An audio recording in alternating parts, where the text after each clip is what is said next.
طيب وبعدين معاك يا إلهام، أفتح اليوتيوب ألاقي كبسة إلهام، أفتح الفيسبوك ألاقي كبسة إلهام، أفتح التيك توك ألاقي برضو كبسة إلهام مكسرة الدنيا ما شاء الله. طب ما تيجي تشوف كبسة إلهام بتتعمل إزاي بطريقة سهلة وبسيطة، ونشوف تستحق الضجة والترند وإن الكل يعملها ولا لأ.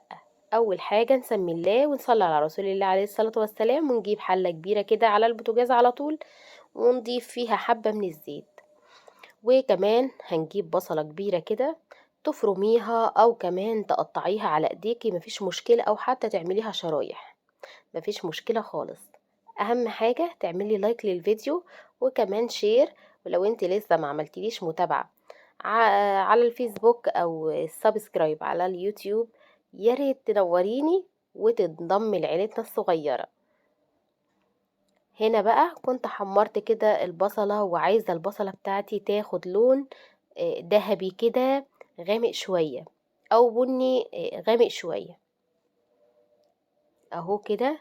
وفي الوقت ده كان عندي فرخة غسلاها وغسلتها كويس جدا، وكمان صفتها وشلت كمان الجلد من عليها. وهبتدي أسمي الله كده، ولما البصلة تاخد اللون ده أنزل بالفراخ. أنا هعمل لكم الوصفة زي ما أنا شفتها بالظبط، زي الترند بالظبط، عشان لما نيجي نقيم بقى في الاخر واقولك تعمليها ولا لأ، وتستحق بجد الترند اللي هي فيه ولا لأ، و تعتمديها، وايه الاختلاف ما بينها وما بين الكبسة العادية اللي احنا متعودين عليها. هنشوف كله ده في اخر الفيديو، بس هي طبعا فيها اختلافات بسيطة، بس هنشوف هتفرق في الطعم ولا لأ. هبتدي احمر كده كمان الفراخ بتاعتي واقلبها من الجنب ده ومن الجنب ده، وانزل بقرنين فلفل سبايسي كده مغسولين، وكمان واحدة لومي، وادي تقليبة. وبعد كده هبهر الفراخ بتاعتي. عبارة عن ايه البهارات اللي انا هضيفها؟ هضيف فلفل اسود والسبع بهارات وكزبرة. لو حابة تضيفي اي نكهة تاني تقدري طبعا تضيفي. انا هضيف كمان بهارات كبسة، من كل حاجة نص معلقة كده، ربع معلقة، على حسب ما انت بتحبي البهارات بتاعتك.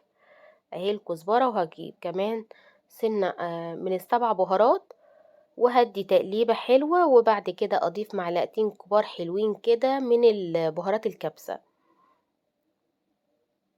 اهو بهارات الكبسة بتجيبيها من عند العطار، عادية خالص زيها زي البهارات.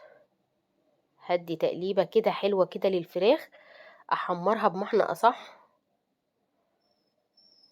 اعذروني بقى لاني عندي برد، وبرد جامد جدا، فهتلاقوا مخارج الالفاظ في شوية لخبطة، فادعولي كده بالشفا. وهنا ضفت كمان بهارات الكبسة، وببتدي اقلب كده كل ما اضيف اي حاجة للفراخ تبتدي تديلها تقليبة كده حلوة عشان الفراخ تتطعم منها. هقلب كده، وبعد كده هنزل بمعلقتين كبار من الصلصة المعلبة. انا مش مغيرة اي حاجة في الوصفة، انا عاملاها زي ما شفتها زي ما قلت لكم.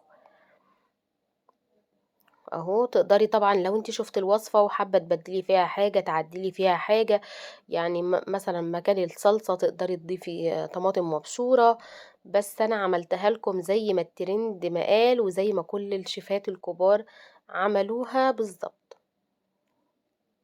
بالمناسبة إلهام دي بنت سعودية زي العسل، عملتها وما شاء الله ربنا فتح عليها. الكبسة بتاعتها سميتها باسمها. طبعا هنا أنا ضفت مية بتغلي، بتضيفي مية بزيادة كده، لأن الكبسة بتاعتنا النهاردة بتحب المية الكتيرة أو الشوربة الكتيرة. في الآخر كده ببتدي أظبط الملح بتاعي على حسب الرغبة، وهغطيها لغاية ما الفراخ تدخل في السوا معايا. وبعد كده هنشوف ايه. تعالى اقول لكم بقى حكاية إلهام ايه والكبسة بتاعتها. عملت كبسة بطريقة غيرت فيها شوية عن الكبسة التقليدية او العادية اللي احنا متعودين عليها. ولمّا طلع الترند فتحت مطعم كمان وسمِّته باسم الكبسة بتاعتها اللي هي كبسة إلهام. فبنبارك لها، وهاقول لكم بقى بجد تستاهل الضجة دي والّا لأ. هنا كنت غسلت كيلو من الرز، والرز البسمتي طبعًا، وابتديت إن أنا أنزل بيه، وحسيت إني لأ محتاج رز تاني، فضِفت كمان ربع كيلو من الرز، يبقى ضِفت كيلو وربع من الرز على كمية الشوربة اللي أنتم شُفتوها. وبتغطّي وبتخلّيها الأول على نار عالية، وبعد كده بتهدّي النار لغاية ما تستوي معاكِ ما شاء الله اللهم بارك. وكانت خطيرة، بتتقدّم مع سلطة خضرا. أنا عملت سلطة خضرا وسلطة دقوس عشان ولادي بيحبوها. وهنا كانت الفراخ دايبة دوب ما شاء الله اللهم بارك، وهنا دُقتها، والمفاجأة بقى بجد تحفة، تحفة، و10 على 10 لازم تجرّبيها، وتسلم إيد